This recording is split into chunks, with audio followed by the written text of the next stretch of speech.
The circulating content that is not suitable for kids like me.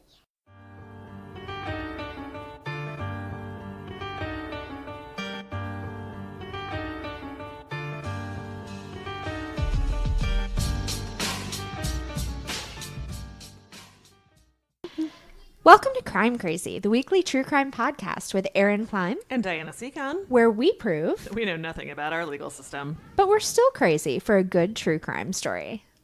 Hey, Aaron. I was about to say, hey, Diana. I'm breaking it up. I see that. Changing the paradigm. Ooh, I don't know if I feel comfortable with that. Yeah, I don't know if I am either. Do we need to do this again? No,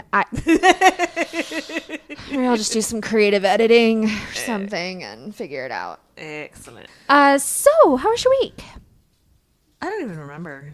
Right? That's how I feel too. I have a vague impression that it was pretty positive. Ooh, it was cool because I went to the Murder Museum. That's right. It was amazing. I can't believe we haven't recorded since then. I have a funny story about that. How was it? It was amazing. It was amazing. It was amazing. It was like so many of the things I love, which is disgusting and right. Disgusting wall of skulls. Top notch. Yes. But they kept it, you know, the museum is based on Dr. Muger's collection. He was a doctor in the late 1800s. So it's very much in that style, kind of a cabinet of curiosities with the heavy wood and the old-timey displays. And they even had some of the old labels. So like the wall of skulls, like for some reason, lots of them were denoted by their religion. Like that was something you needed to know about a skull. And then of course was it like religion pretending to be ethnicity? Maybe, but like every once in a while it'd be like Russian Orthodox. Interesting. But I think not that it was my favorite, but they used words we no longer use for medical conditions. Yeah. So it was just sort of historical feeling. Right. Yeah. And we noticed that I shouldn't talk about this. So what? I have Amanda on to talk about it. It's true. Well, you can give us a little preview. Okay. But they had a campaign where you could adopt one of the skulls for preservation. Oh, cool. Which I didn't initially notice. And Amanda was reading the sign and she noticed that. And I was like, hook me up. Where do I do this? Where is the form? I will sign it. Here is my credit card. And it turned out they'd all been adopted. Oh. I know. So I'm going to have to see if they have any future opportunities like that. Because I think that'd be really cool. That is cool. I've never been able to afford to like adopt an animal at the zoo, but I might be able to afford adopting a skull. When we were little, my grandma that is now living with my parents adopted us humpback whales a couple times. Oh, that was very cool. And like the one that we had, I think that it was like, she may have adopted it for like all the grandchildren collectively. But the one that we had a baby and like you got to hear all the stories about it. Like you followed that one. It was very cool. Did it write you letters? It did not write me letters, but we did get to see pictures, like photos of it. And that was really neat. That is really neat. It had, I guess they tell them humpbacks apart by their fluke patterns. They're like fingerprints. And so they would always know which one was ours. I wonder if they still do things like that. I bet Liam would get a kick out of. I think they do. I was somewhere recently and they wanted, when I was at Como. Yeah, Como does it. Yeah. Yeah, I should check into that because he loves like tigers and the big cats. Like that'd be fun. I feel like they definitely do. The last time I was at the DC Zoo, I'm fairly certain you could adopt like zoo animals or like wild animals. Ooh. Yeah, that's really cool. I'm going to look into that. Yeah. I think he'd love that. That was fun. That is a weird transition. Like, yes. So I was doing the thing at work today where I was hanging out with our friend. I guess I can say his name. When I was hanging out with Chance today and we were talking about your trip to Philadelphia. He was asking if you'd enjoyed it and how it was and all that. And I said, yeah, that you'd gone to the museum and it was really creepy. I said, Amanda really wasn't as into it. And I was reading him some of our conversations that we'd had. And so I said something about the wall of skulls. And he's like, the wall of skulls, types it into his computer, pulls it up.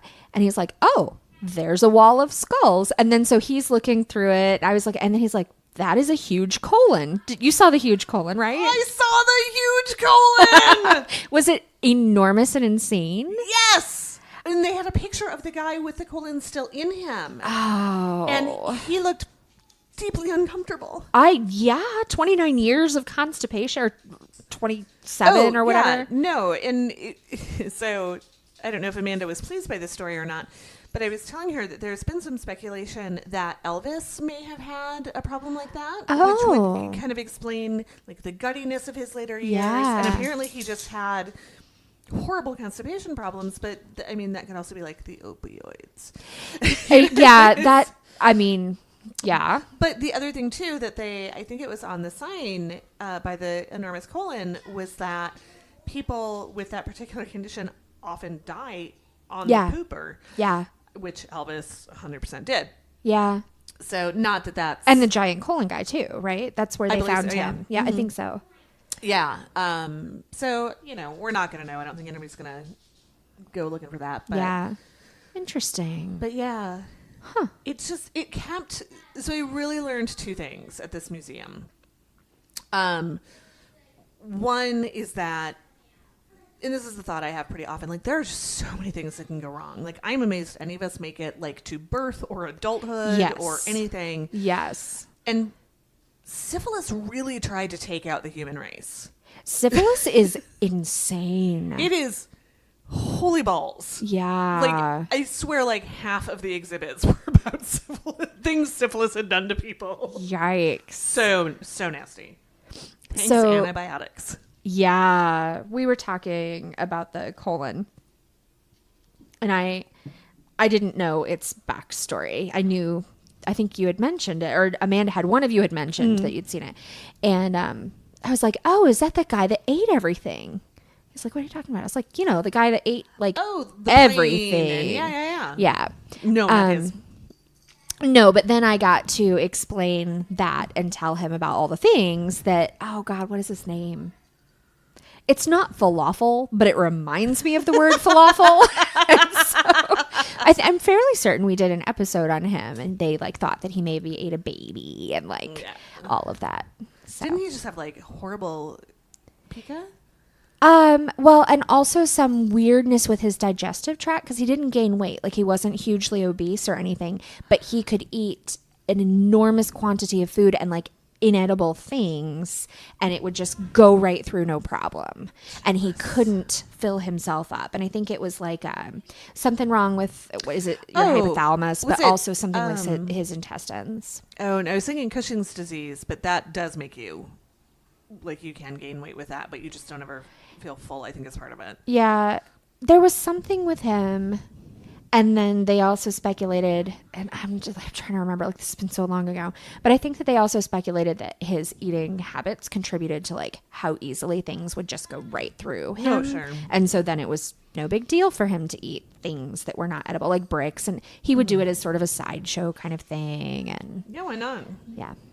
So anyway, well, I'm jealous, and I'm sad that you weren't allowed to take pictures, although there are tons of pictures online. There are tons of pictures online. Well, that is very cool. Next time you go on a cool, creepy field trip, you have to go with me. Okay. Deal. Okay. How was your week? It was good. It was busy. I did not go see any murdery things.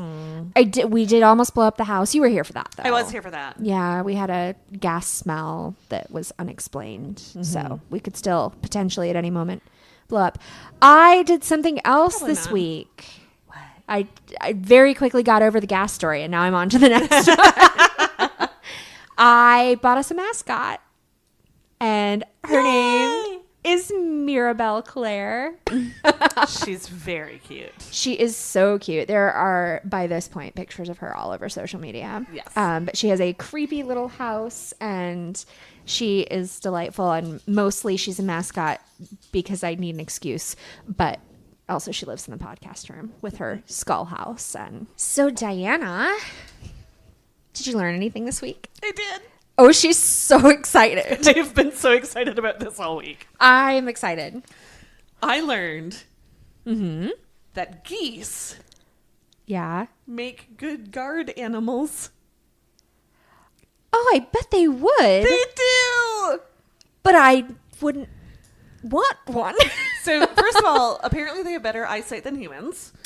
Really? And they can pick out strange movements, but they're also territorial. Right. So if anybody goes into their space, they make loud noises to frighten them off. Right. But that same thing makes them unable to be bribed, because if you, like, you know, the trope about, like, you bring a steak for the dog and it shuts the dog up. Yeah. If you bring a treat for the geese, they get all excited and make all sorts of noise and start flapping and shit. Oh, and it yeah. alerts their owners that there's something going on. Huh. Yeah. Wow. Okay. So do you want to hear about some other animals that make good guards? Yes. Donkeys. Really? Yeah. They just like... That's not the right noise. Have you ever played donkey basketball? Donkey ball? You ride donkeys around and try to make baskets in the gymnasium? Is that not a thing here? No. Oh, it's like the school I worked at did donkey ball every year. Doesn't that fuck up the gym floor? You're not even supposed to wear hard shoes in there. They have little donkey shoes. Wait. Yeah, they I have need to like... revise my what I learned this week. Donkeys can have shoes, you guys. Well, they're like rubber, like horseshoes, but like rubber. No. Yeah, and then you put all the teachers on the donkeys and they ride around the gym and try to make baskets, and they fall off a lot, and donkeys are like total assholes. Yeah. And they to some extent train the donkeys to be total assholes so that Yeah. they'll, make it more fun. But yeah, there's like a donkey ball like business where they take the donkeys around and let people play donkey ball. Damn it. Things just come up with the craziest things. I have great photographs. Oh my God. I'm going to need to see those later. All right, sorry. Go ahead. right, so Donkeys. Alligators. Ugh. Llamas. Really? Yeah. They're also mean. Yeah, they can be very mean. Wolves. So kind of like a dog. Kind of. Dolphins. That would be inconvenient depending on where you lived. Right. And sea lions. So very Also, limited use there. Yeah. Crocodiles. Snakes. How could a snake make a good guard animal? It sounded mostly for fear, and then so this was a listicle, obviously. Right. Mostly for fear, but they also told a story about some guy that had, I forget what kind of snake, but like big, scary snake, and like came out to confront the intruder like with the snake. Like, I have a snake. Like, if somebody came at me with a snake, I'd be gone. I'd be like, I want to pet it. Oh man. That's funny. Yeah, I have been delighted all week thinking about geese Geese just being... making a ruckus and Yeah. somebody running away. And they are scary. They are way bigger than you think they should be. They really are. And they're mean. They are. And they have hiss. teeth. Or wait, is that Yeah. swans? No, they do. Geese Okay. definitely hiss and bite and all of Yeah. that. Yeah. The swans are also assholes. Yeah, and they have penises. That's creepy. Really? Yes. Oh. Yep. Geese. I don't know that that's going to make me get geese, though. Probably not. They also poop everywhere. Oh, and it's gross. Yeah. Yeah. Also, as we established in a previous episode, I live in a really safe spot, so I probably don't need a goose. I feel like geese would be how you get your neighbors to hate you. 100%. Geese and roosters. Well, you can't have those in town. I don't know what the laws are around geese. I mean, I feel like with a goose, there could always be plausible deniability as long as you don't stick a collar on it. Like, it just won't leave. Now I'm picturing a goose with a collar.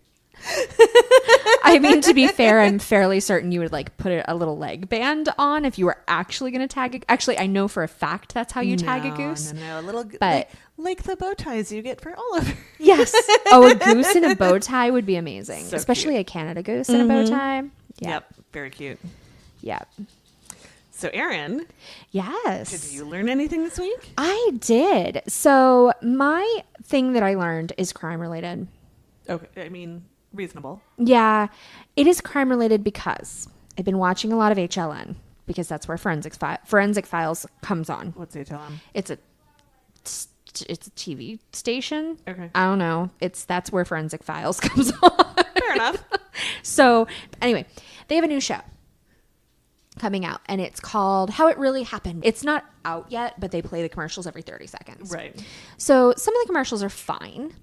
There's one with Ted Bundy on it, and it's like, oh yeah, I want to watch that. Then there's another one where he starts listing off the footprints, the fingerprints, the blood splatter. And I'm like, I can't take you seriously anymore because it is not splatter. So I had to make sure that I was right, and I am. So what I learned this week is that the difference between splatter and spatter is mostly a volume thing. Okay. Sometimes it's a part of speech thing. So when you're talking about blood that you have found somewhere and you're going to use it as as evidence, that is always spatter. Yeah. And spatter usually refers to like small amounts of blood, so or small amounts of whatever liquid. Whereas splatter is an action, like you can splatter. So they are both actions, they are both nouns. But in general, when we use them, especially related to forensics, it's spatter for the evidence on the wall where you're going to look at directionality and all of that other stuff, which is sometimes kind of questionable. And it is splatter if like you get sprayed by a bus driving through a puddle. Right. And that's not the same thing. So it bothers me very much. So much so that every time I am tempted to like go online and write and be like, look, I think your idea is great. However, it probably was not, I mean, it was probably even scripted correctly. I can't imagine that was not scripted correctly. And they probably just read it wrong. But either way, it drives me insane. So that is what I learned this week. When I was in college. So I don't know if you know this about me. My hair is not its natural color. I do know that about you, actually, because I have heard lots of stories. Yeah, so I dye my hair. I've dyed it red since college. Where I went to college, the dorms had group showers. Okay. And then they each had like one little room I know where this is going. One little room with a tub. Uh-huh. And so when I would dye my hair, I'd go into the tub room because otherwise I'm sitting in a group shower for 30 minutes waiting for my hair to set. Right. That's fucking weird. Right. So I also wear glasses, and this is before I had LASIK. So I was very, very, very blind. So I went in the shower or the tub room one day and I dyed my hair, and I thought I had cleaned it up really well, but I apparently had not. So my friend Michelle was a law enforcement major. Uh-huh. And the next morning, in the morning, she comes pounding on my door. She's like, Diana, what? She's like, I think a crime was committed in the bathtub room. And I was like, oh my God, tell me about this. And she starts describing the patterns. And it's red, but it's dried, so it's rusty. And I'm like, I dyed my hair in there last night. And she's like, I know the difference between hair dye and blood. I'm like, I don't think you do. No. Fairly certain that's not blood. It was pretty great, though. Awesome. She had it all down. Like, she knew what had happened. Like, the head had hit the tub, and then there was this. It was really great. You're like, so about that, notice how I don't have roots. Right. Also, now questioning the validity of... Right. There was, Occulta Veritatis just did... I think it was maybe a two-parter on how a lot of forensic evidence is just flawed, including... Yes. Yeah. I haven't listened to it yet. Somebody else did one too. It might have been Wine and Crime. I think maybe they had an expert on or something and did an interview, but it was very much the same thing where it was like, and a lot of it was not even so much that it's flawed or it's not real, but it's not scientifically proven. It wasn't like we tested it and everything else. It was more that we accepted as truth because some judge accepted it as truth. So now legally. Legal truth versus truth. Right. And maybe it's fine, but we don't know. We don't know. When it's hard to test that terribly well. For some of them, definitely. Other ones like bite marks, and which is widely discredited, like that would be easy to scientifically test without like killing someone. Right. But if you want to know, back to my hair dyeing, if, somebody did hit their head on the side of the tub and like you can't take a, 150-pound woman of this age, Right. Some facsimile of her, but not probably a real human being. Yeah, probably not. That's not cool. I learned one other thing. Ooh. Accidentally. Because I was researching and I came across this story that was not enough of a story to tell, but it led to an interesting fact, which is that in Virginia on the books, you know how there are always weird laws that like got put on there for whatever reason, and now they still are. One of them is that you are not allowed to wear a mask in an attempt to disguise your identity. Fair. Right. Which is a law that is broken all the time. I feel like there needs to be another phrase. Yes. During the commission of a crime. Right. When questioned by the police. Something Yeah. like that. So the reason that came to light or whatever is because apparently there was some guy and he was like walking down the street and he was acting kind of strangely. He had his face painted kind of clown-like. And Is he a juggalo? no, he had a giant sword he was swinging around. No. Yeah. And so they couldn't arrest him. He was essentially, it was like a cosplay kind of thing. And they couldn't arrest him, but I guess they arrested him on the charge of wearing a mask to hide his identity, just like as an excuse, right? Like throw mail fraud on there. kind of Right, thing. yeah. Yeah. So, It's in there somewhere. yeah. That's the one that I was telling our office manager today. Ah. Behind my hand so that you couldn't see. Man, it's getting bad. So that is what I learned. Cool. Aaron, Yeah. do you have a story for me? I have such a story for you. I have been getting foreshadowing all day. Oh my God. So I printed it out Ooh. and it's 4 pages. Wow, you're going all Diana style. Well, no, not so much. So usually I will put it in a Word document, like copy and paste and drop and write notes and then reorganize it and then write it in my journal. And I didn't have time to write it in my journal. Gotcha. So not intentionally organized. Also, it's going to be very paper crinkly. That's okay. All right. So I have a story for you. I tried very hard. So, God, I tried to find the crime that embodies crime crazy, and I think I've done it. Ooh. Right? This is the craziest thing I've ever heard. It sounds fake. I know earlier I told you that it sort of sounded like if kids wrote a murder mystery, but like if they were 12 and drunk. That is sort of how this feels.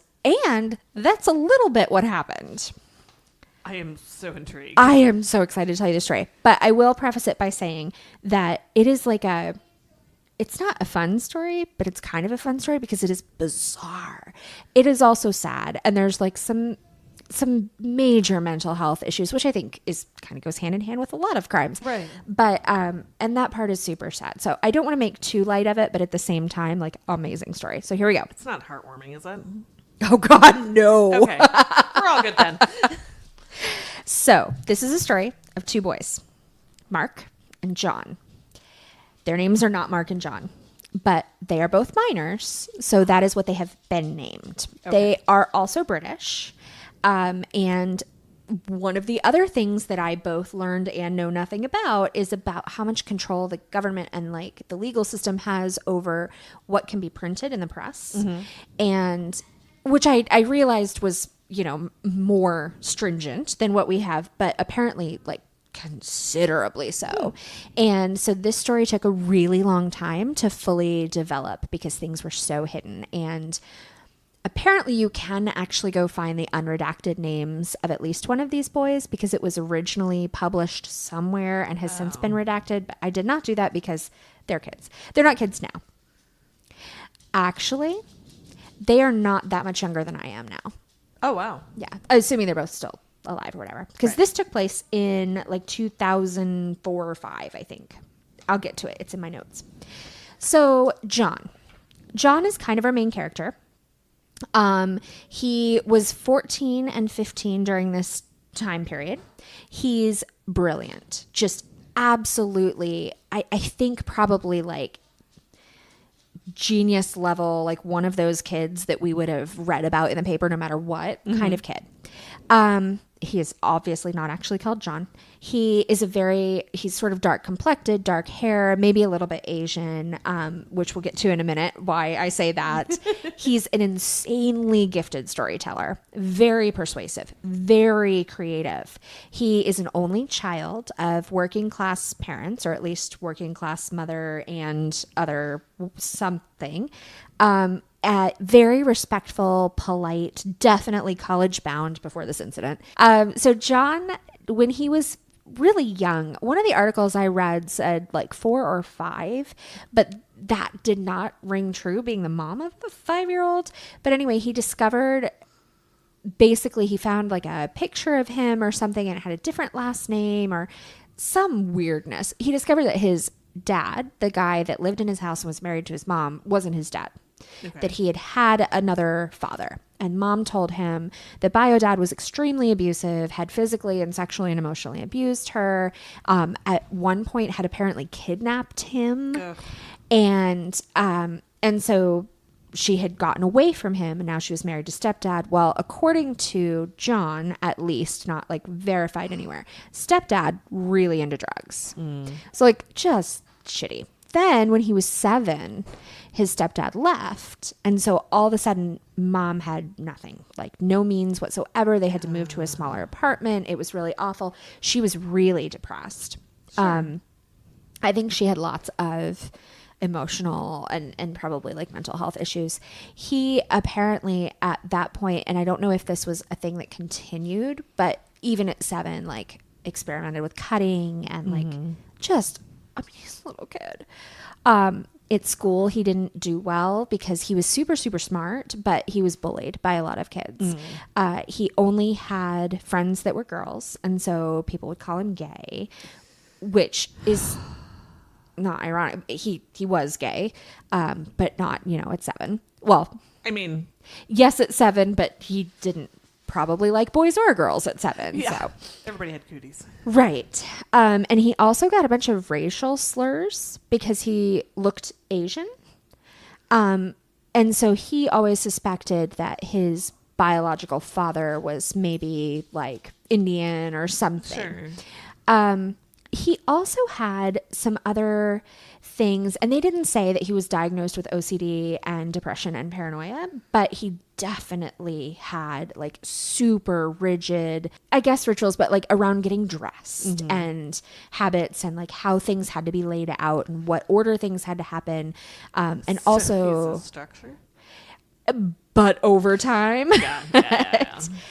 Also really paranoid that everyone was always talking about him, and that his mom, who eventually ended up with another man, I don't know if they got married, they were talking about him behind closed doors. Everyone around him was always saying, which, I mean, he had been pretty badly bullied, so probably that was part experience, but also over the top. Also, your parents are definitely talking about you behind closed doors. It's what they talk about. Well, right. But he would like sneak out of bed and listen at the door all night long to hear, wow. Just really, really unhealthy. So he had a super sad childhood, which explains some of his upcoming behavior. Mark, on the other hand, was 16 when the story starts, so a couple years older. They didn't live like in the same district or anything, but they were relatively close geographically. He was not as smart as John at all, and he was very trusting. He was like the opposite in looks, so he was very pale, very blonde, tall, thin. John thought he was just beautiful, but the author of one of the articles I was reading basically said that he was really homely. Like, so I don't know. Like John was really homely, or the other that guy? Mark was. Okay. He was very easily tricked. He was into sports. He was a average to above average student when he was 16. Girl crazy, girls all around all the time. So, around the time that he was a young teenager, John's mother bought him a computer to help with homework. And he took the computer into his room and he became obsessed. And one of the things he was really obsessed with, because this is the early 2000s, were chat rooms. Oh, God. That's sort of where my mind went to. MSN chat rooms, to be specific. What kind? MSN. Oh, yeah. Yep. Oh, so, man, I was all over those. yeah, me too. So that is where they met. Originally what happened was, so John was also a very lonely kid because, he had some friends that were female, but he didn't have any male friends whatsoever. And he always felt bullied. He was very paranoid. So he didn't do well with people. No. And so in this chat room, he created another persona, Rachel. And Rachel was John's sister or stepsister. She was a little bit older. And he would go into the room, and as Rachel, he met Mark, and they clicked, like just instant connection. And then later he went in as himself, as Rachel's little brother, and they clicked, and just instant connection. It was wonderful. So was Rachel a real person? Rachel's not a real person. Okay. Totally fabricated. Gotcha. But Mark, who is a 16-year-old girl crazy boy, started to fall in love with Rachel. Of course. Yes. Well, they lived close enough together that he wanted to meet Rachel. And this was a big problem because Rachel did not exist. So John had to do something to stop them from meeting up without giving himself away, because he didn't want to lose his relationship with Mark, because he was, already like kind of crushing on him. Like he had a friend, there was a connection. So this thing happened. And so at this point, I feel like, okay, I totally get how you got there. To totally steal your phrase.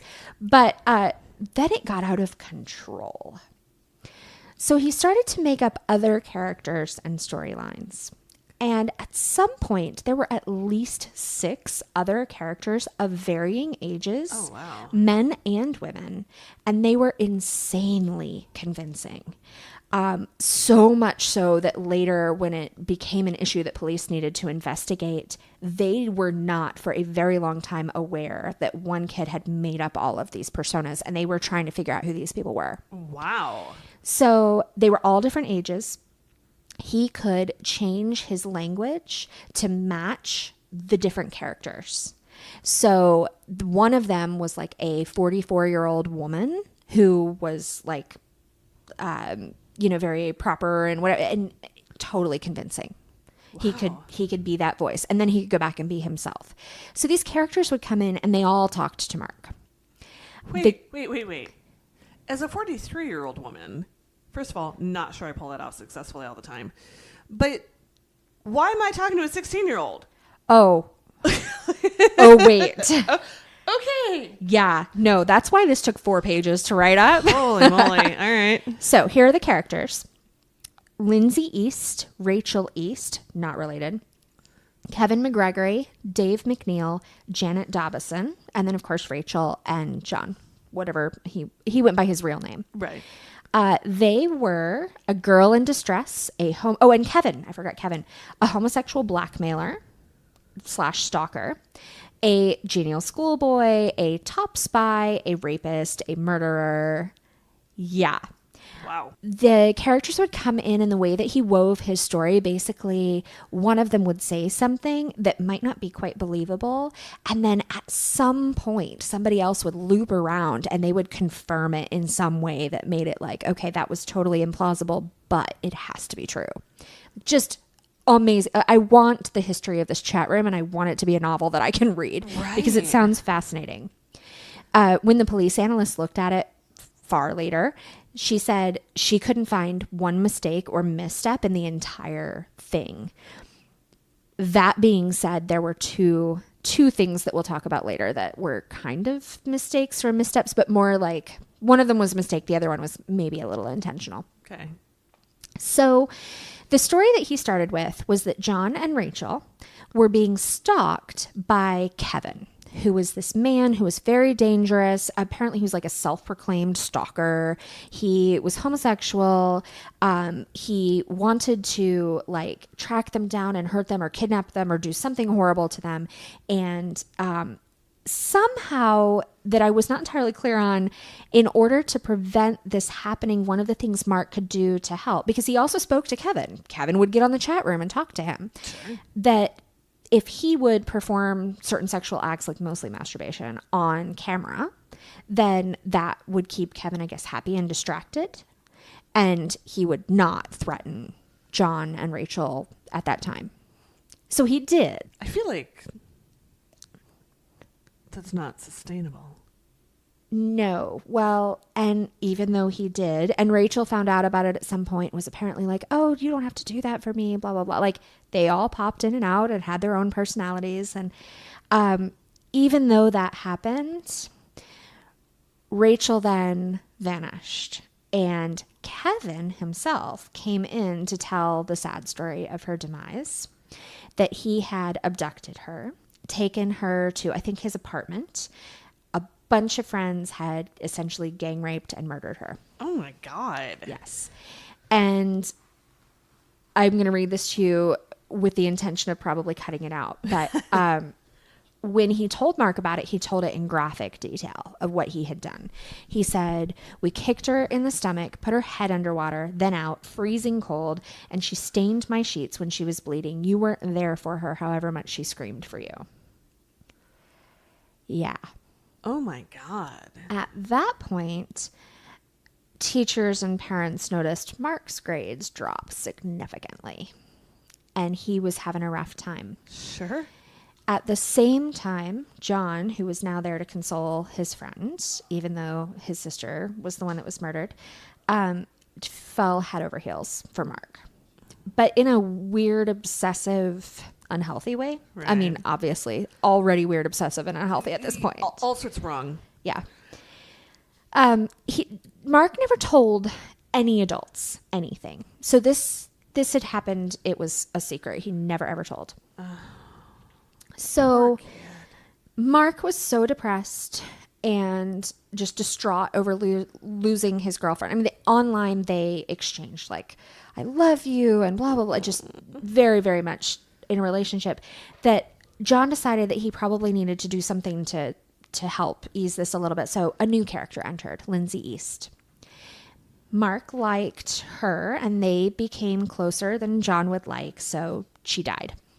She was killed off by the British government, at which point Mark is even more distraught. So Rachel comes back from the dead. Oh my God. Tells Mark that she has returned from being in a coma, that she had not died, even though everyone thought she had died. She was actually just in a coma this whole time. I don't know how you messed that up, but whatever. Also, how does your brother not know that you are just in a coma and not dead? It gets worse. She had, while in a coma, given birth to Mark's baby, despite the fact they'd never actually met in person. But Mark seemed okay with this. That's not how that works. That's not how that works. I can think up potential weird, twisted stories that you could tell. I don't know how this kid didn't see through all of this. Were they in one of those abstinence only states? Perhaps. But then she disappears again, and there's not any explanation or horrible thing that happens to her. Then she had to go away again. So the article I was reading said, so suddenly, and I'll just quote this, the postman, the ice cream man, teachers, drivers were all revealed to be secret agents checking to see if Mark might be smart enough to join their ranks. Nothing was impossible. If Mark played his cards right, wrote John, by May next year, you'll be a millionaire. So the British government at some point is involved in all of this, and there are a bunch of spies, and this danger that Rachel was in, and her death, but not death, but maybe death, was all part of this elaborate plot. And they were scoping out Mark to see if he was going to be trustworthy enough to join their ranks. But that was also why John and Rachel were in so much danger, because they were already embroiled in this drama. I feel like I'm drunk. I'm telling you, I read this story so many times trying to get the thing straight. Oh my gosh. So there were some issues with the story, obviously. Wait, what? I know. The last names were problematic. There were characters that shared the same last name that weren't related. There were characters that were supposed to be siblings that didn't share the last name, which I assume would maybe be John and Rachel. And then lots of strange things happened, like the whole coma and all of that kept going on. But there was one character who was more important than all the rest, and her name was Dobinson. Her last name was Dobinson, and she was the 44-year-old woman who was also a spy. So around the time that Dobinson made her debut, the boys actually met in person. And one day, John skipped school, and somehow his mom found out where he was, and he had been at Mark's house all day. Well, John's 14, Mark's 16. They live far apart. He's a straight-A student, college-bound, whatever. Like, as far as she knows, everything is great. Right. And now she's hanging out with this older boy and skipping school, so she was really concerned. So she insisted on meeting Mark's parents, and they met. Legit. And which I guess Mark never said, God, I'm sorry about your daughter. Like, I can't wrap my mind around this. Right. But she also looked into John's laptop and found out that they had been spending a ton of time online together. And also there was this strange 44-year-old woman named Dobinson who seemed to be having a lot of contact with her son and claimed to know the Queen. And so she took the computer away. She disconnected the modem. She kept the computer in her room, didn't slow John down at all. He waited till she fell asleep every night, went and got it, hooked it back up, had his little online world, put it back before she woke up. Like, it didn't even slow him down. So she decided that, maybe the boys' relationship, like, she didn't understand it, but maybe they were okay. They seemed really close. So she invited Mark over for a sleepover. And at some point, which I assume that she and the other parents found out, John and Mark were upstairs in his room watching porn, having oral sex. She was not good with that. Sleepovers were banned. Also, Dobinson was banned, as you should do if you're a mother who discovers your 14-year-old's hanging out with a woman online. So that didn't stop either of them from talking to Dobinson in chat rooms. And at this point, Dobinson told Mark that John was in some trouble. He had a massive, very quickly growing tumor in his brain. And also in his brain was the ability to enter and access an underwater safe that no one else could physically get into that contained billions of dollars worth of jewels. Did you slip me something?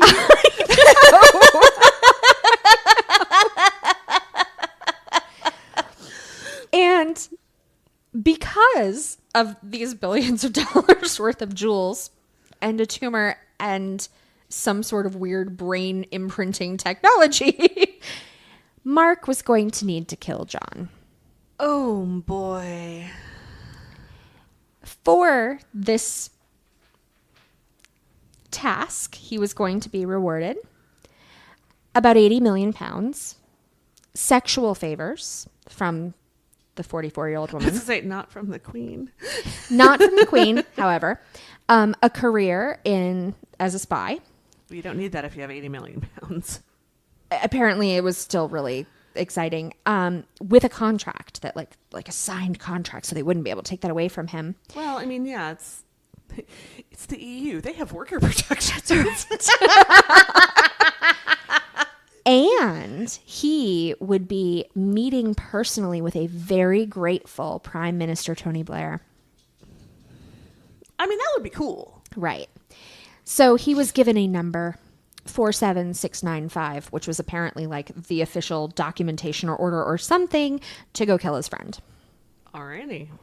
So that was a little upsetting, and Mark was not totally on board, although she had asked him if the need arose, would he be able to kill someone? And he had answered he thought he could. And then she made him promise that he could before telling him that it was his friend.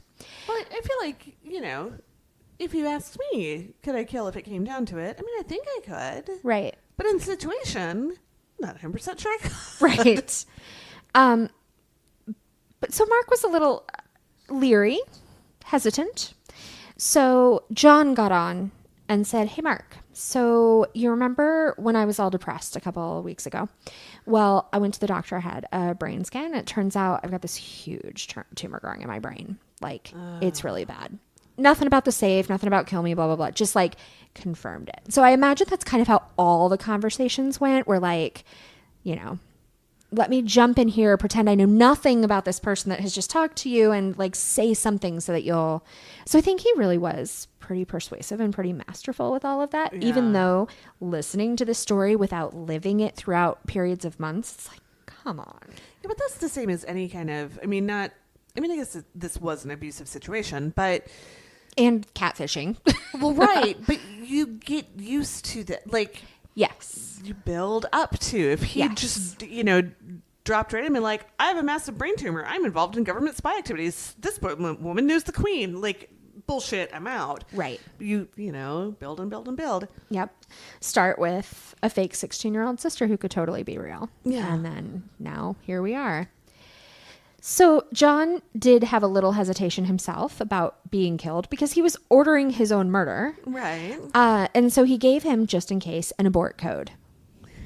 It is a 4-digit number, but it is actually a 2-digit number repeated twice. Do you want to make a guess what the 15-year-old boy used as his 2-digit abort code?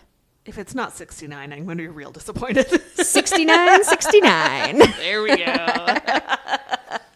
So I wrote their conversation in here, and I won't read it to you, but basically the gist of it, although we might have to post part of it because it is such fantastic early 2000s like chat room speak that it is hard to look at it. Like it's a visceral reaction. But basically he said, so wait, you want me to kill him? And she was like, yeah. And I should just like stab him and walk away. Like, what are you thinking? That's how you do it. Whoomp, gone. Yeah. Well, no, but she said, no, I want you to take him to a quiet place. I want you to use a knife and a glove. And I want you to stab him and then stay with him. And then call the police and say you'd been attacked. Oh. Yep. He asked her, he didn't know where to buy a knife. So she had to tell him where to go buy a knife, like to murder his friend. Then she changes her mind and she's like, wait, no, don't buy a glove. It's okay if you get your fingerprints on the knife, you'll just say it was when you were pulling it out. And he was like, well, but there will only be one set of fingerprints on it. She's like, yeah, but the other guy wore a glove. Like all these little details, right?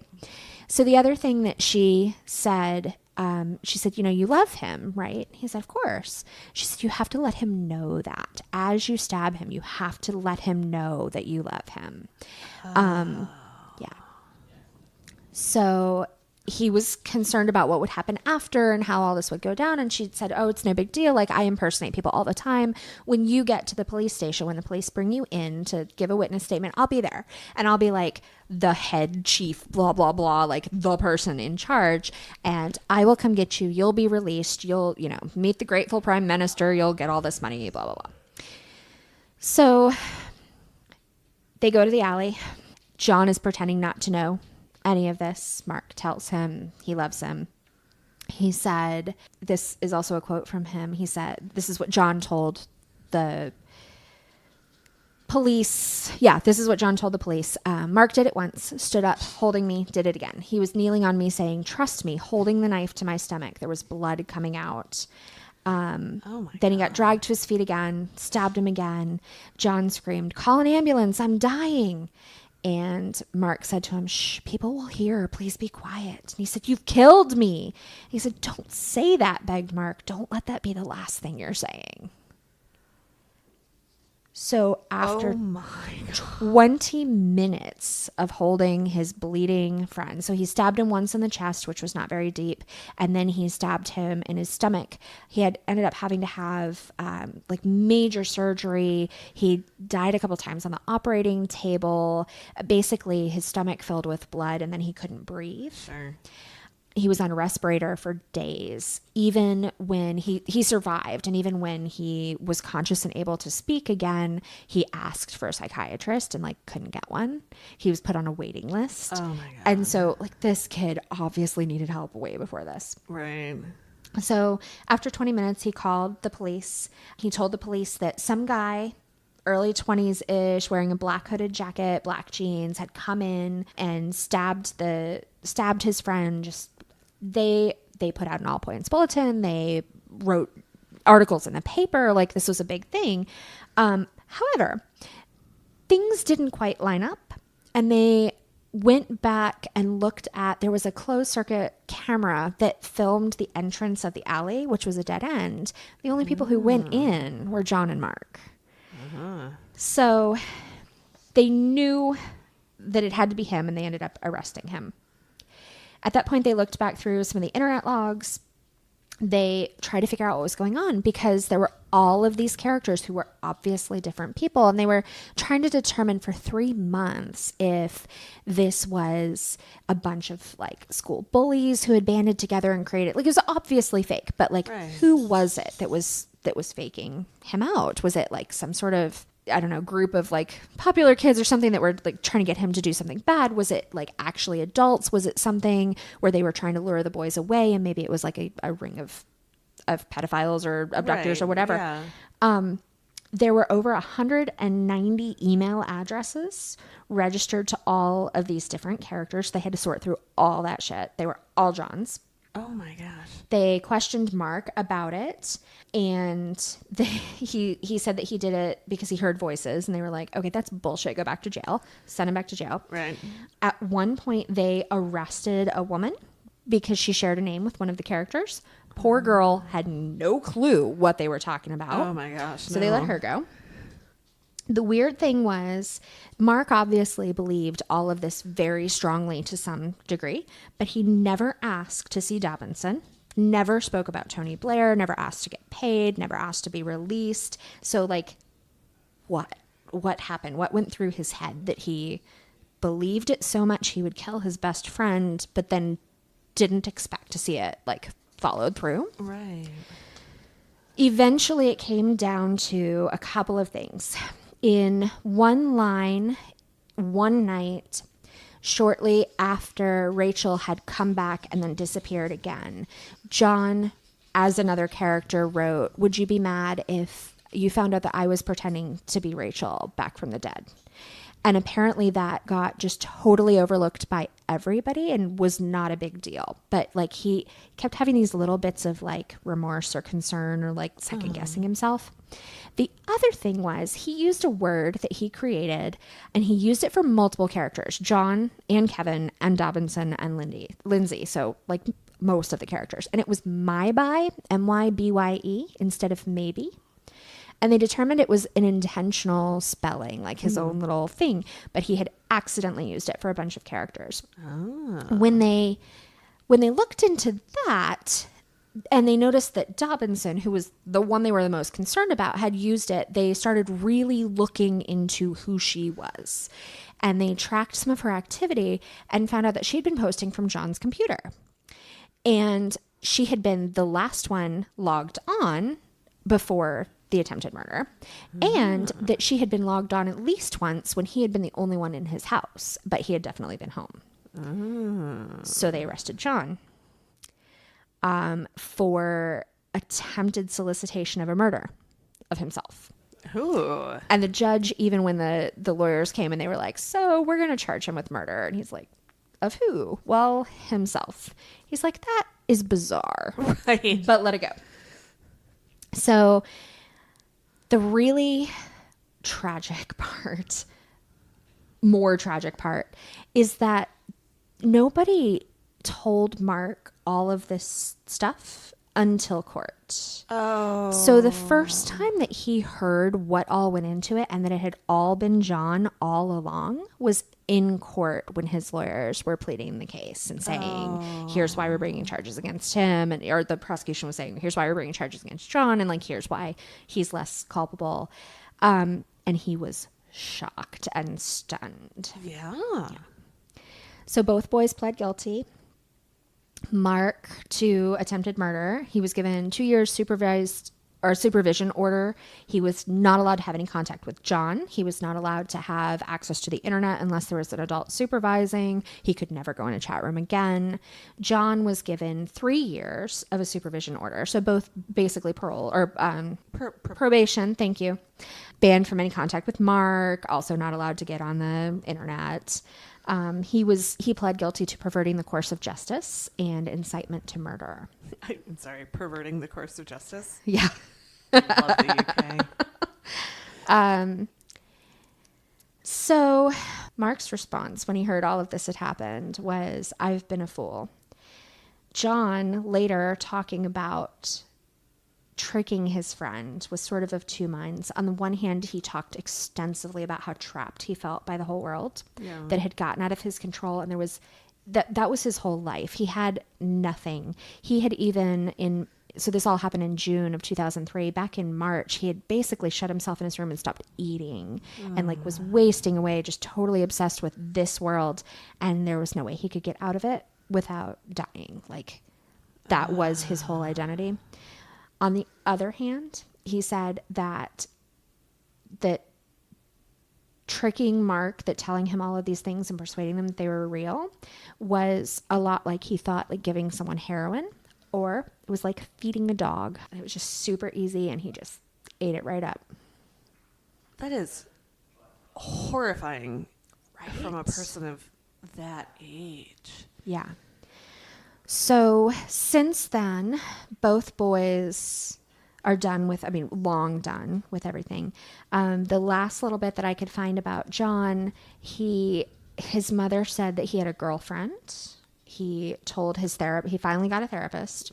Good. Told his therapist he didn't like her, that he told her all kinds of lies about his life, and that he wasn't sure whether or not she believed them because maybe she had an internet connection and could check. And if he even like hears or talks about Mark at all, it's just absolutely devastating to him. He can't even think about that part of his life. And he does not seem at all to have changed like how he feels about himself or how he feels about lying, any of that. I think that is the strangest story I've ever heard, and does not seem like it could possibly be real. No, that is insane. Right? Man. Oh my God. I bet Mark is just destroyed. Yeah. Yeah. The part about the sister and like, because I read a little bit of their conversation too. Most of the chat logs are available. Like you can read large portions of them. Oh, that was the other thing that I didn't say. Their chat logs, 58,000 lines of text were pulled to be read and like scrutinized. That was a fraction of what there was. The data that they pulled from the two computers was 133 gigabytes. Oh my God. That Right? was unheard of back then. Yeah. And some of it was webcam, right? Sure. So there was definitely some video.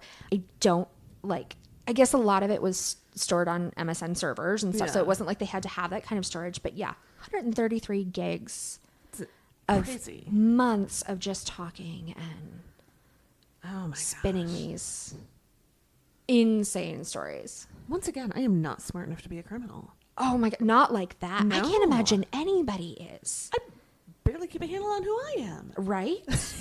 Well, I really don't think I could be two people. No. And I know I could not be 6 or 7 people. No. Not with backstories and conversations and... Right. No. Yeah. Oh my gosh. So, I think that might be the craziest crime in the whole world. I think you might be right. That is insane. Wow. I am speechless. So, yeah.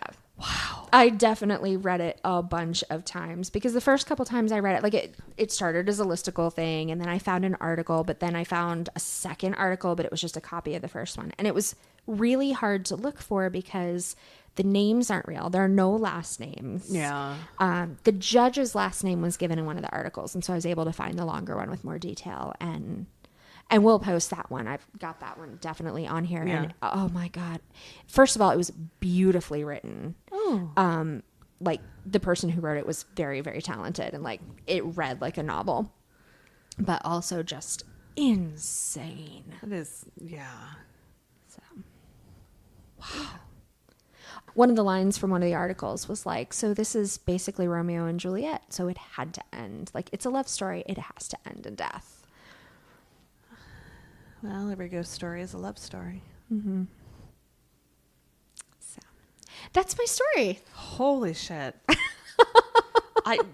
Speechless. Yeah. Well, that is the other reason why it did not get written up in my notebook, because there was no way that was going in. Right. Take up the whole thing. Oh, no, absolutely not. Oh, my gosh. So that was my story. Do you have a story for me? I do have a story for you, but first... At the Targeted Podcast, we tell stories of women, men, and children who were targeted by domestic abuse. Some survive. Esau was no longer playing with them. That's when all hell broke loose. Some die. He carved out a life for himself. It was a life that came to an untimely end. None will ever be the same. She repeatedly asked for help for domestic abuse and found very little. We investigate cases of family violence using academic research to help us interpret the events. I'm a college professor, and I think we need to stop making family violence a secret. It's time to tell our stories, use our experiences to help, to heal, and provoke change. You can find Targeted True Crime Domestic Violence on iTunes, Google Play, and all the major podcast platforms. I'm Mo Blackwell, the host of Targeted. Peace, my friends. Peace. Do you have a story for me? I do. Oh, my God. Is it going to be as hard to follow? No. But I'm going to tell you, when I was telling Jeff about it this morning, kind of what my thought was. Because you were saying, and you mentioned this to me earlier today, that this is, your story is kind of the crime crazy story. Right. And I was telling Jeff this morning when I was telling him about my story that this is like somebody read a textbook of how to do this and then they did all of those things. Right. Like it is, right. It is also kind of the stereotypical crime crazy story in that they did like exactly what they were supposed to. Right. Both of this was a creative writing class, and the weird kid wrote my story, and the kid that just knows a little bit about crime. Right. Exactly. All right. So here we go. Jerry Michael Williams was born near Tallahassee, Florida on October 16th of 1969, and he was known as Mike to his friends. Although I saw a picture of him, he totally looked like Jerry. He was the youngest of two children. Both of his parents worked. His dad was a Greyhound driver, and his mom was a daycare provider. But they both made okay money, but they chose to live in a trailer, and they used all of their money to send both of their children to North Florida Christian High School. Very important that they had a good education.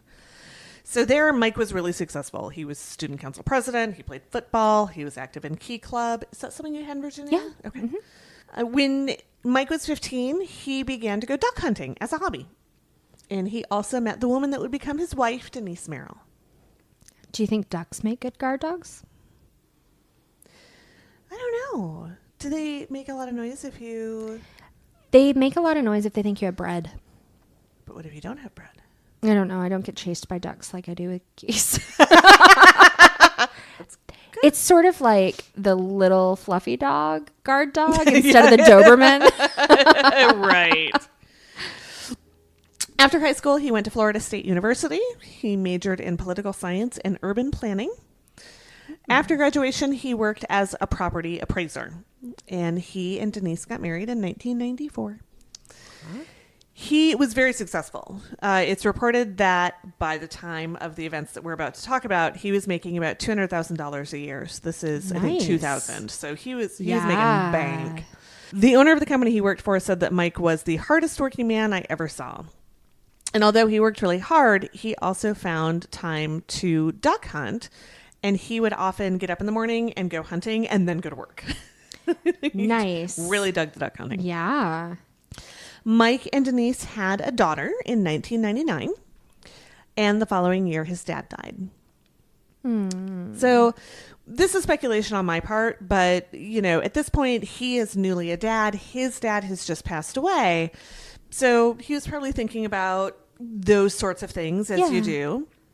So he and his wife bought a life insurance policy for Mike valued at $1 million. So I see your eyebrows raised with like, Diana, this seems like a lot of money. Yeah. Yes, and so again, I was talking to Jeff about this morning. This guy made $200,000. Right. I don't know. I mean, his wife did work and she worked at Florida State, and it didn't sound like she was a professor or anything. Right. And it's public college. She's probably not making great money. Right.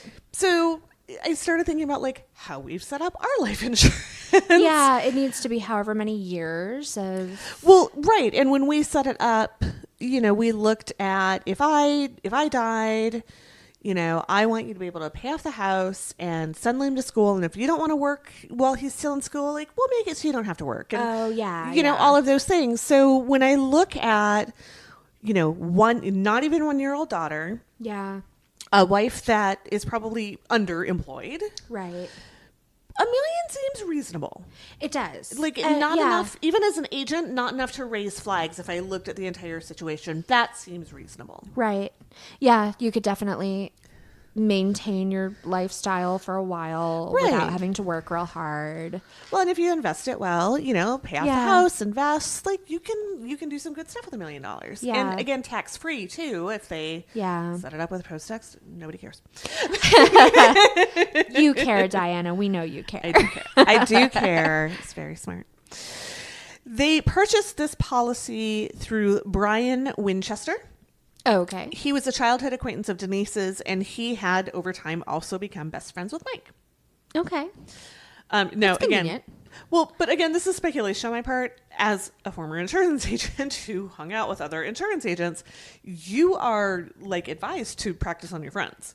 Yeah. So I've definitely had people come over and be like, let's look at your financial situation. Let's look at blah, blah, blah, blah, blah. Yeah. Whether or not I was ever going to buy anything out of them. So, you know, like I can see that too. Well, right. And I guess especially if you bought insurance from your friend, like they would get your situation and like your dad's died young. Like, he wouldn't blink. No. He'd be like, yeah, we can set this up for you. We can set this up for you. Also, the commission on that must have been amazing. Doesn't hurt. Although I just feel really worried for Mr. I'm worth $1 million dead. Dun, dun, dun. Yeah. So according to Denise, on the morning of December 16th, 2000, Mike woke up early to go duck hunting at Lake Seminole. Okay.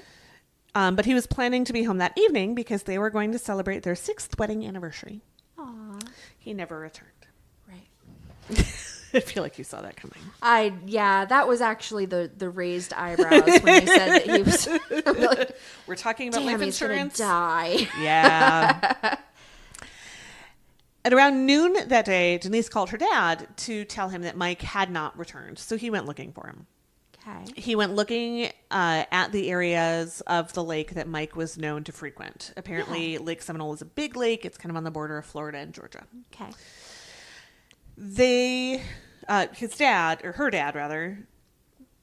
Her dad did find his car right near a remote boat launch on the Florida side of the lake. Okay.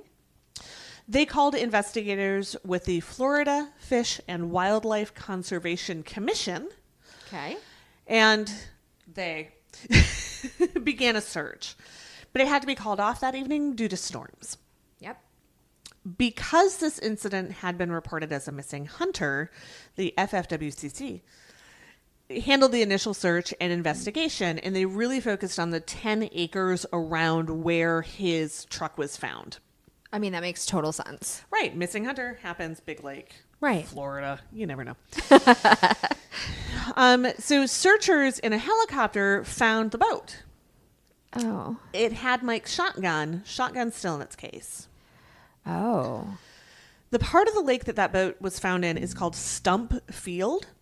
Okay. Because that area had previously been an orchard, and then 3 rivers were dammed, and that's what created the lake. Gotcha. And it was called Stump Field because there's still a bunch of stumps there. Yes. Yeah. But it was notable because you had to be really careful when you were in your boat. You had to avoid the stumps, and some of them were under the water lines. You couldn't see them. Right.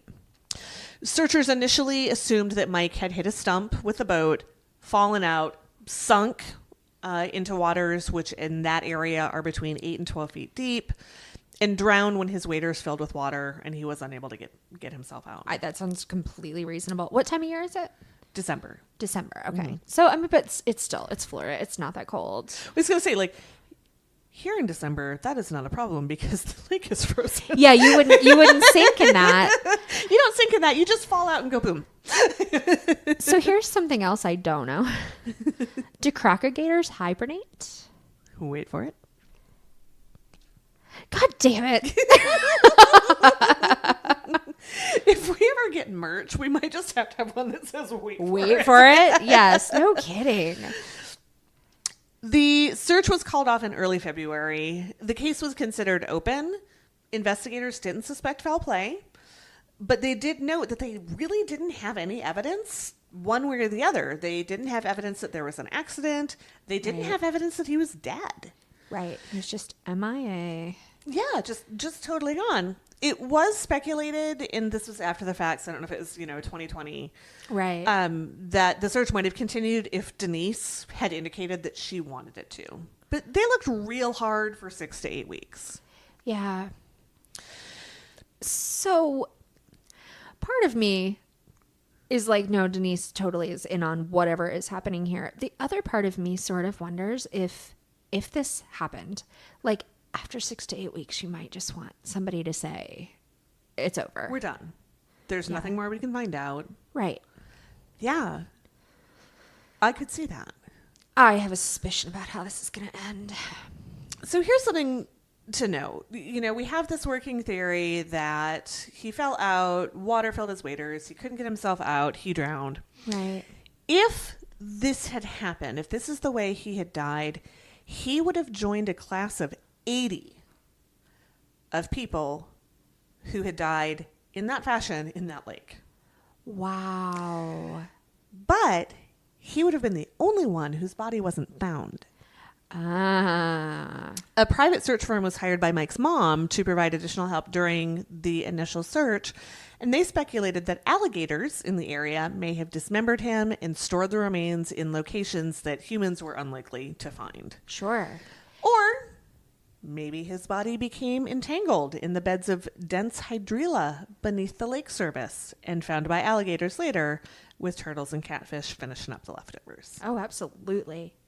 I'm a little impressed that everyone else was found. Yeah. 80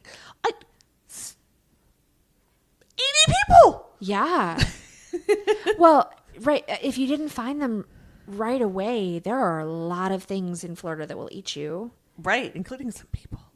Well, Just not a factor here. I will go ahead and give you that. No cannibalism. fair. So in June of 2000, more than 6 months later, an angler in Stumpfield discovered a pair of waders floating in the lake. Oh. Divers were called in. They did another search of the area, and they recovered a lightweight hunting jacket. December. Lightweight jacket? The hell, people? I Not was a full parka and snow pants? And No, boots and- I was telling another coworker today that I am very nervous about the fact that you guys require coats here. Oh, yeah, we're going to have to get you one of those. I mean, I have one, but it's ridiculous. Yeah, we need to get you another one. So they recovered a lightweight hunting jacket and a flashlight from the bottom of the lake. In the jacket pocket, there was a hunting license with Mike's name and signature. However, there were no teeth marks. There was no damage to the waders. The recovered items didn't seem like they'd been in the water for 6 months. Oh, idiots. There was also no DNA evidence that linked the clothing to Mike. Nothing recovered that could definitively prove that it was his. I mean, if they looked like they'd been in the water for that long, then I would be cool with that. That's a problem. So our suspicions are now raised. Yeah. But this new evidence, the waders and the jacket and the flashlight, was enough evidence for a Leon County judge to grant Denise Williams' petition to have Mike declared legally dead. This allowed her to immediately file claims for her husband's life insurance, which totaled $1.5 million. Yeah. 5 years later, 2005 now, Denise married her childhood acquaintance, husband's best friend, and life insurance salesman, Brian Winchester. They continued to live in the house that Denise and Mike had shared. Oh my gosh. And that seemed to be the end of it. They were occasionally asked for comment. They did not comment. They did not talk about it. Tragic accident. Everybody had moved on. Right. But Cheryl Williams, Mike's mom, was not convinced that this is how things had gone down. Right. So in 2004, the Florida Department of Law Enforcement, which is abbreviated FDLE, which in my head is fiddle. The fiddle. That would explain a lot. Yeah. Agreed to reopen the case after lobbying by Cheryl Williams and another friend who is unnamed. Looking back at the case, law enforcement agreed that the circumstances following his apparent drowning were unusual. They brought up some additional facts. Number one, the boat launch where his car was found and where, in theory, he would have launched his boat was in a patch of mud, undeveloped, not really a boat ramp. But there was a finished concrete launch very nearby that he'd used in the past. This was kind of his normal area. He would access the lake. There was a storm the night that he went missing. Remember, they had to call off the search party. Right. The westerly winds from that storm should have blown the boat to the Georgia side of the lake, but it was found on the Florida side of the lake. Oh. When the boat was found on the Florida side of the lake, the engine was off, but the gas tank was full. And according to the manufacturer, if the boat had been on when Mike fell into the lake, it would have just spun itself in circles until it was out of gas. Okay. They also discovered that Mike didn't generally hunt alone, but he had that morning. Then they started poking holes in the whole alligator ate him theory. Yeah. There's no way the clothes would be intact. Well, it turns out alligators don't generally feed during the winter months because they're cold. All of their energy is spent maintaining their body temperature, and they don't care about food. Gotcha. And it was cold. Like, they pulled their weather records. It was Cold enough for alligators not to eat. cold. It was Florida cold. Well, man, now I might know whether or not they hibernate. I don't know that they hibernate in the traditional sense, but but essentially they're busy staying alive. Yeah. But even if the alligator had, and I quote one of the investigators, defied all known gator behavior, oh my God, it would have left something behind. Yeah. Mike was about 5'10", 170 pounds, and it would be very, very unusual to have the complete disappearance of a grown man. Remember the waders? Yeah. They were found in an area of known alligator activity. I believe it's called Florida. Yeah, right. But they didn't have any tooth marks or residue or anything that would be expected to accumulate on something that had been submerged in the lake for 6 months at that point. Investigators filtered the water in them when they were recovered. No evidence of human remains. Oh. Additionally, Mike was known to be very safety conscious, to the point that, and this is a sentence that has deeply confused me, I'm ready. he kept his guns at work to keep them away from his daughter. His 1-year-old daughter. He kept his guns at work. Yeah. Okay, well, so that might be a Southern thing. That is not unusual. Okay. Gun safety, not a thing. Right. But so most of the companies I've worked for, it is in the employee handbook that if you bring a gun to work, even on the work property, even if it is in your trunk, you are fired. We should try to see if there are records for things like how many guns were taken from trucks on school property, because that's where they were, in the gun rack in the truck, because that's what you do with your gun.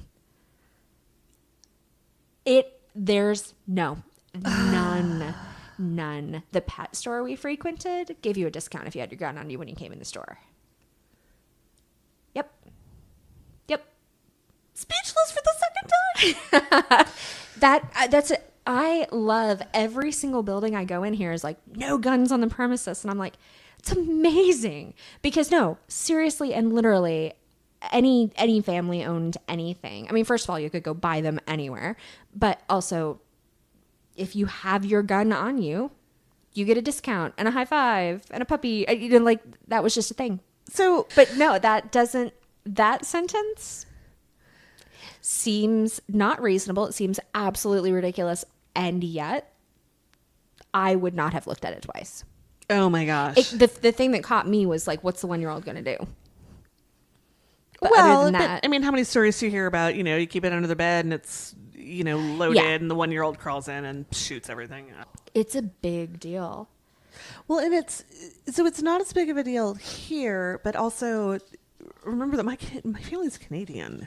Yeah. It's really scary for Diana. we don't gun. Right.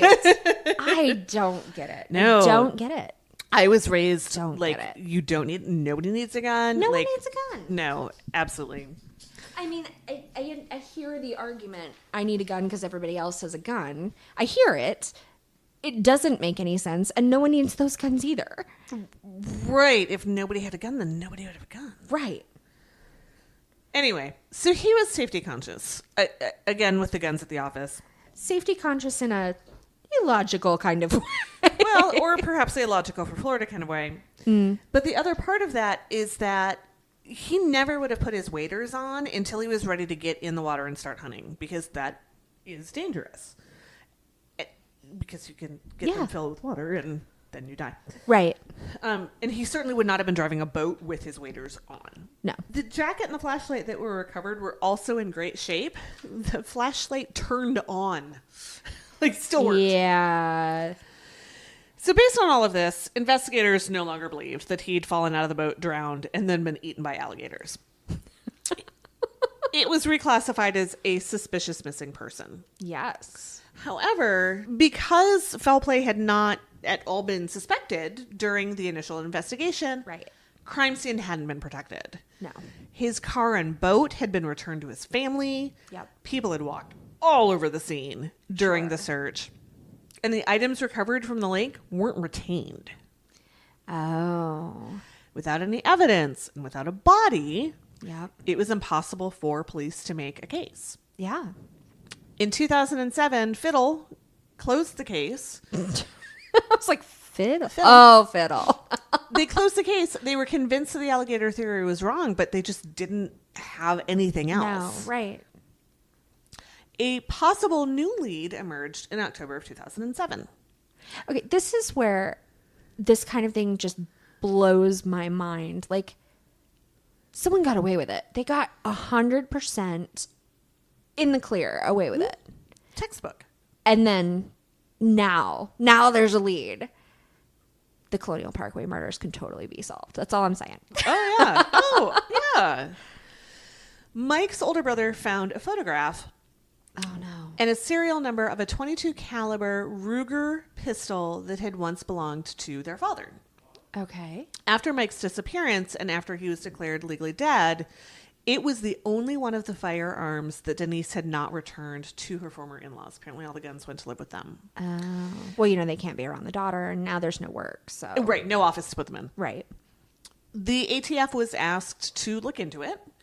They visited Denise and Brian Winchester at their home.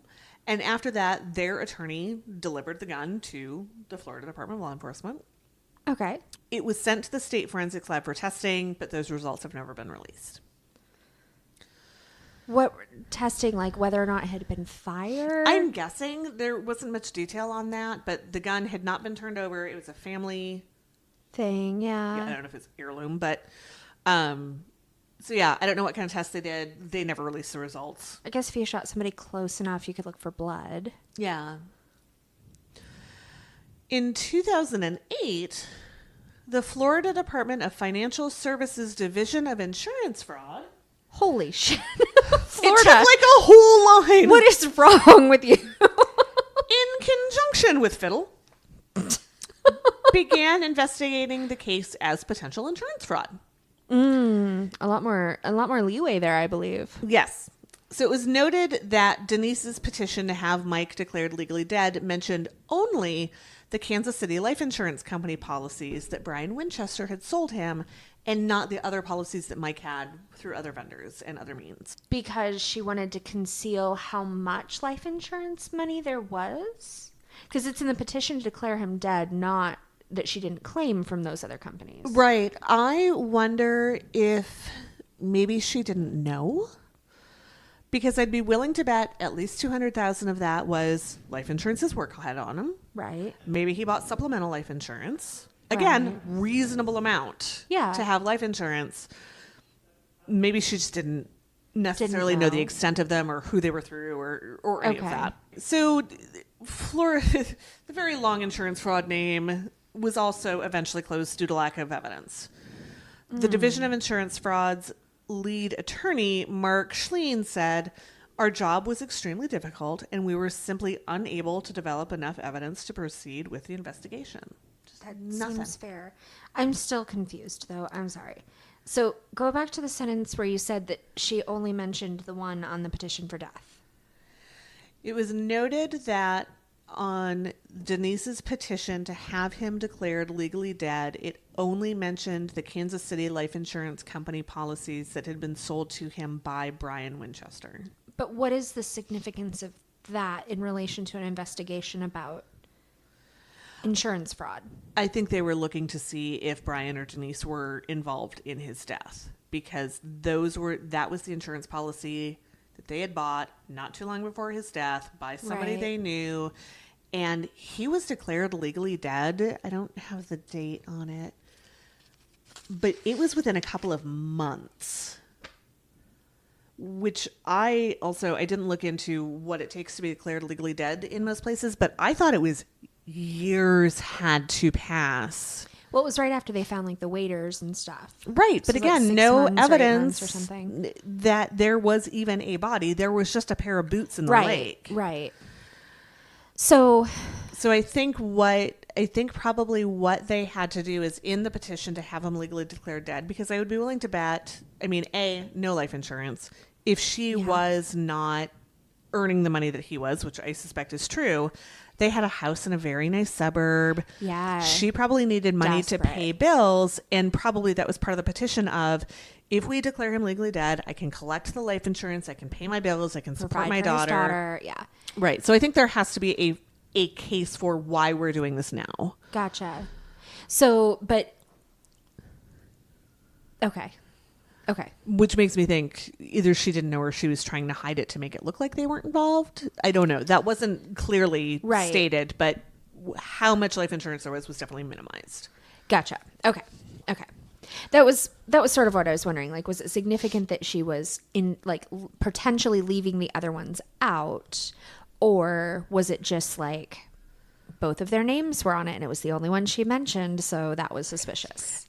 Either or, honestly. I could go, based on what I know about her, I could go either way. Okay. It could be she honestly didn't know what he had through work, or if there was something else, or it could be that she was trying to hide how much there was. Right. Not Okay. sure. In 2012, Denise and Brian Winchester separated, apparently due to his sex addiction. Whoa. Yeah. I like that their name is Winchester and this whole I do thing's about a too. gun. Yeah. She filed for divorce about 3 years later. Brian was not interested in getting divorced. He had to be ordered by the court to comply and to participate in the divorce. Wow. I didn't realize it was optional. I mean, I guess. I know it is here. Yeah. When I got divorced, idiot. He wasn't cooperating, and we didn't have property or anything to divide up, so the state had no vested interest in making Right. him cooperate in anything. Oh, right. So I think I could have waited him out, Right. and it would have eventually Just gone. happened. Yeah. Yeah. But they had property. They had stuff. Like they had things to talk about. They had $1 million some odd dollars in life insurance. Well, and a house and Well, so how long after, was it years after he was declared dead that they got married? like 5 years. Okay. So that was not a factor in, No, I don't know. it's kind of the long game there. It was a long game, and I don't know that it was never mentioned necessarily that they were having an affair before he died, or Right. like a little foggy on all that. But they'd known each other forever. Yeah. And they'd been close friends, and he was Right. probably there to comfort, and Well, yeah, and assuming he didn't already know. right. So Mike disappeared in 2000. They got married about 5 years later. They separated in 2012. Didn't file for a divorce until 2015. So this is like, Recent. they were Now it's married for a recent. while. Yeah. Part of the order, when he wasn't cooperating and needed a court order, is he had to provide an appraisal of the couple's house by August of 2016. So here's something that I found a little bit weird, and I'm sure it's different in Florida, but in Minnesota, that house isn't marital property. Because she owned it before they got married. In Minnesota, if you own something before you are married and you still own it after you are married, it is not communal property. Right. So, for example, I had a car that I had bought before I was married to my ex. In our divorce, because he was a shit stain, he wanted me to pay him for the value of the car payments that he contributed Right. while we were married. Because I still owned the car, Right. it wasn't marital property.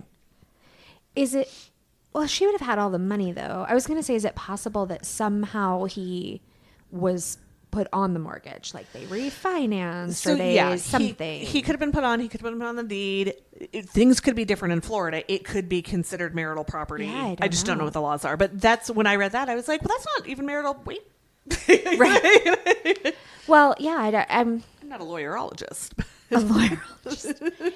I don't know why they would have needed to refinance, but I had that one story about people that just kept blowing through the life insurance money. So who Yeah. knows? But Well, I mean, maybe they got a better interest rate. Maybe, Yeah. there's lots of reasons. why But wouldn't you just pay that off immediately? yeah, if I had $1 million, that's the first thing I do is write a check to Yeah. the mortgage company. Right? But anyway, part of the order was that he needed to provide an appraisal for their home by August of 2016. On the day that the appraisal had to be filed with the court, Denise left her home to drive to her job at Florida State. She was on the phone with her sister in the car. She saw someone climb over the back seat of her car, and it was Brian. He took away her phone, began yelling directions at her. She didn't comply until she saw the gun. Oh. But even then, instead of going where he wanted her to, she drove to a parking lot of a CVS right by the front door. Wow. Brian explained that his actions had been necessary because Denise had not been taking his calls, had blocked his text messages. OMG. Right. He said that he was planning to kill himself with the gun, that he felt he had nothing to live for if this divorce went through. Oh my God. She was able to talk him down, took him back to his car. As he left the car, he collected the things that he'd brought with him. A tan-colored sheet, a different colored plastic sheet, a spray bottle of bleach, and an unspecified tool. Yeah. Denise went right to the cops. Well, good. Apparently, Brian had asked her not to, and she was like, yeah, not going to go. Just going to drop you at your car. It's all going to be good. No, went right to the cops. Wow. According to a friend of Brian's that was later interviewed by the police, Brian was concerned that after the divorce, Denise would tell the police what she knew about, quote, this guy who died 10 or 12 or 15 years ago. Wow. Since she had not been answering his phone calls, he came up with this plan. Yeah. Murder her while she's driving down the road. Yeah, so he was arrested. He was charged with kidnapping, domestic assault, and armed burglary. 2 of those are felonies. Yeah. Denise requested and was granted orders for protection. Yeah. Brian was held without bond. In December of 2017, he was sentenced to 20 years in prison for the kidnapping, with credit for time served, followed by 15 years probation. No mention of Mike's disappearance was mentioned during the sentencing. Although the state attorney reached an agreement with prosecutors before the sentencing that the state would not seek life sentence for the kidnapping charge, nor introduce certain evidence at the hearing. We don't know what Brian agreed to for those terms. The day after the sentencing, a press conference was held to announce that Mike Williams' body had been found and that he had been the victim of a homicide. They did not release any details about how he had been killed, who might be a suspect or a person of interest, or where the body had been found, saying that that was information that only the perpetrators would know. It was subsequently revealed that Mike Williams' body was found at the end of a dead-end road 5 miles away from where he grew up, and his identity was confirmed via a DNA match to his mother. Apparently, the police they knew where the location of the body was, and had known since October of 2017. Oh. They found out where the location of the body was. They sent out a team with like backhoes and shit. Yeah. And said it was just a training mission. Go dig, see what's going on. 2 days. Took them 2 days to find him. Wow. Yeah. On May 8th, 2018, a grand jury indicted Denise Williams on charges of first-degree murder, conspiracy to commit first-degree murder, and accessory after the fact, which means she somehow hid that she knew what was going on. Right. Minutes later, she was arrested at Florida State as she left work to celebrate her daughter's 19th birthday. Oh, poor kid. The 3-page indictment was released 2 days later.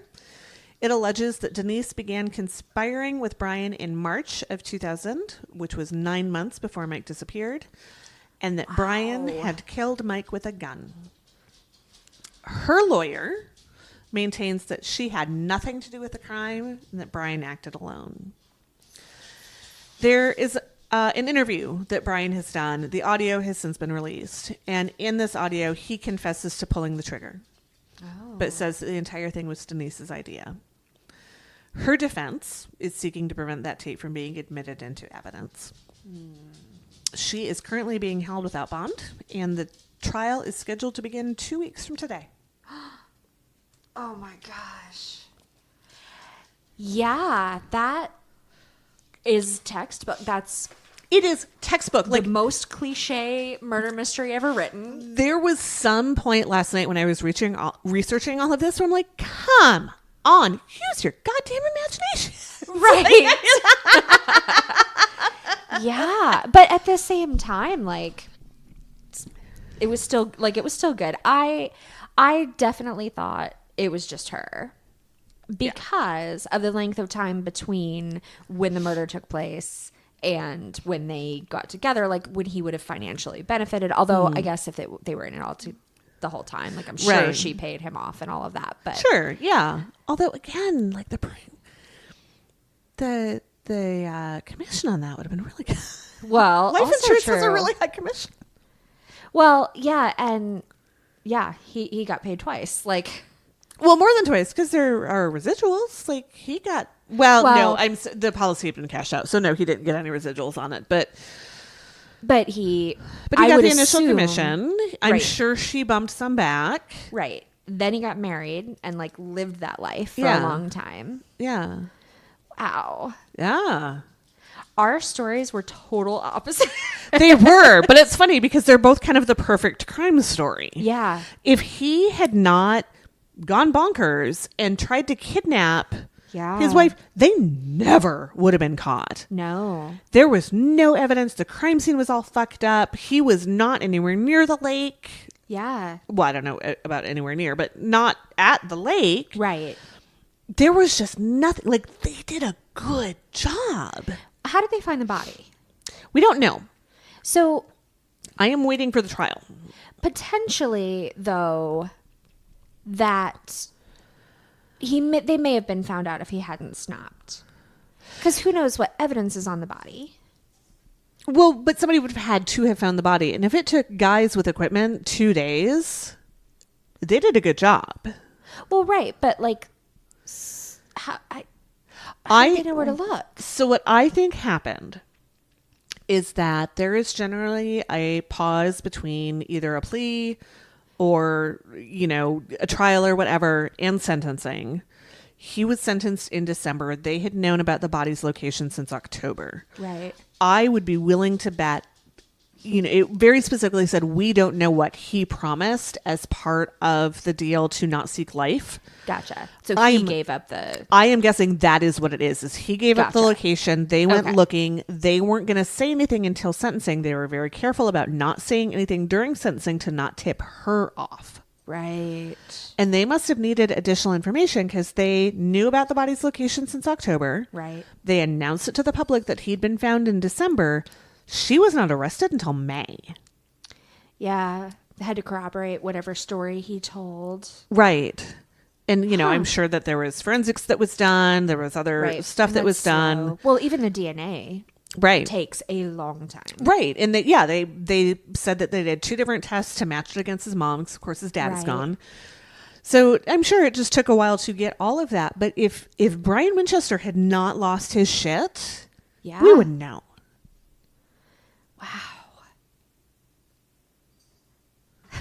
It's awesome. Yeah. And somehow less depressing than mine. Right. So it'll Even though be someone actually died. yeah. So it'll be really interesting to see. Like, I want to keep an eye on this case and see what comes out at Let's trial. mark that down. Yeah, no, it is on the calendar for follow up. Yeah. I might actually pay $7.95 for the full file on that one. Right.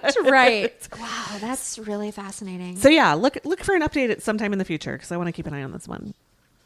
Wish they were in Virginia and then Tanya could just get us to start now. Right, Tanya could just meet Denise and like, hey, do you mind if my friends talk about you on their podcast? Right. I know your trial hasn't happened yet, but it's cool. It's all good.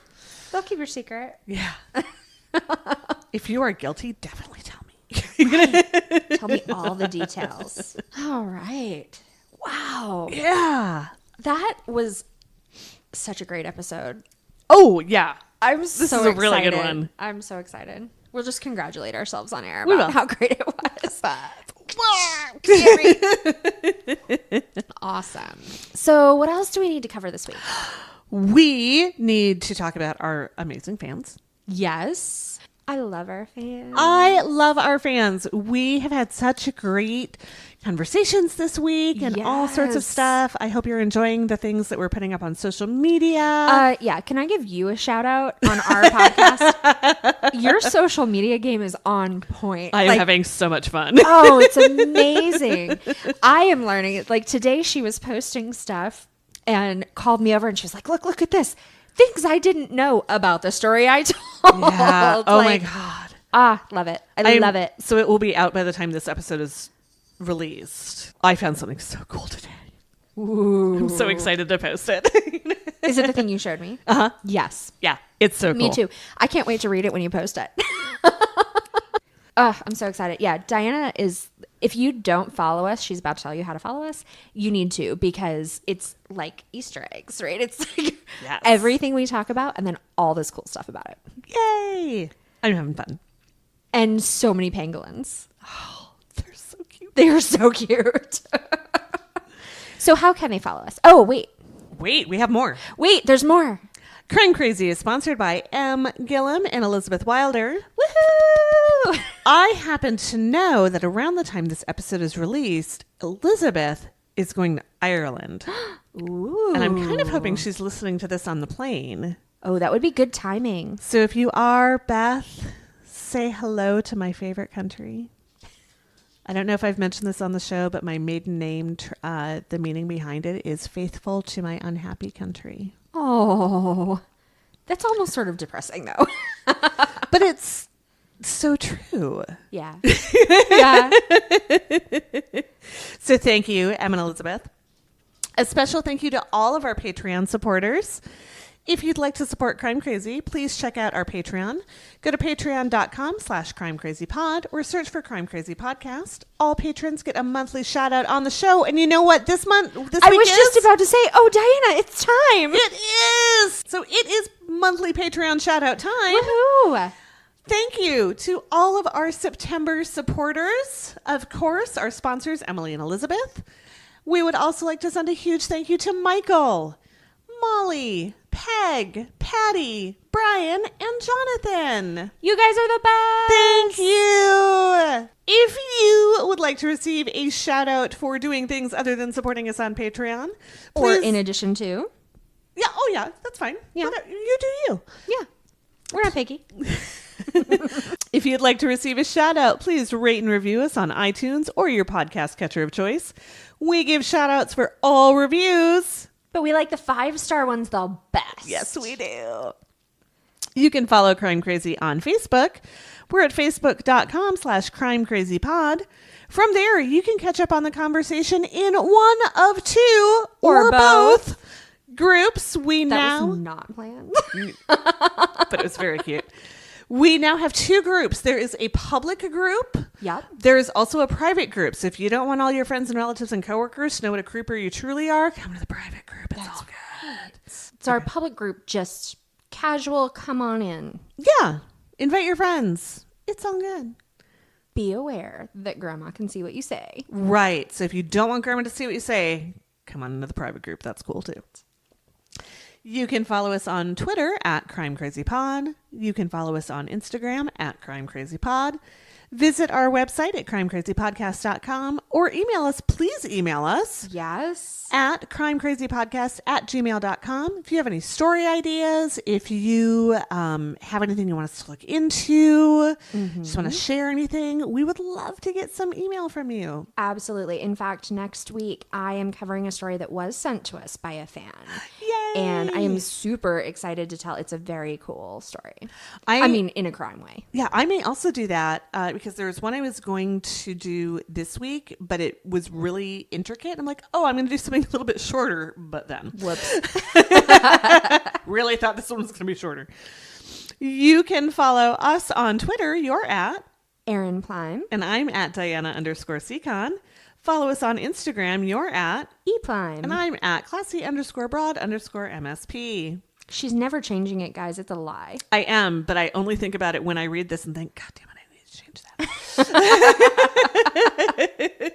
that. So, Diana, Aaron, do you have any words of wisdom for us this evening? I do. Mm-hmm. Stay away from Lake Seminole. Yeah, no shit. Stay out of chat rooms. Always good. That was going to be my advice. I almost said I have advice this week. Nothing good can come from a chat room. Nope. It is. We are past those. 15-year-old me can verify nothing good comes from a chat room. Oh my God. So your story was in what? 2006? 2003? I was 28. Well, 2003, I was 20. I guess I would have been 21. Yeah. But 15-year-old me was the one that spent more time in chat rooms. 21-year-old me was married and not so interested in chat rooms any longer. Yeah. 15-year-old me hadn't heard of the internet. Well, I mean, you are like old as dirt, so. Yeah. Well, I mean, that was 90. So stay out of chat rooms. Stay out of chat rooms. Stay out of Lake Seminole. Your odds are bad in that lake. Yeah, at least in that one area, it sounds like. Oh, so I was thinking about this because we have some lakes here in Minnesota. We have a couple. Not very many. Like, I really haven't seen very many. No, 10, 12,000? Something like that. Yeah. I am pretty sure my grandpa had a boat on Lake Minnetonka when I was a kid, which is a big lake. Is it? Is it a big lake? It is a big lake. Where is it? In Minnetonka. Oh, yeah. So, like, in Minnesota. Like 15 minutes No, from I'm here. just joking. I know where it is. You know what Minnetonka means? No. Big water. So it's a big lake. Yeah, it's a big lake. My grandpa had a boat on Lake Minnetonka when I was a kid. And I feel like if my mom knew that 79 other people had died in it, we would not have been allowed to go on the boat anymore. Right? Yeah, that's insane. Yeah. So stay out of chat rooms. Stay out of Lake Seminole. Call your people. Call your people. Call your people. And don't end up on next week's episode.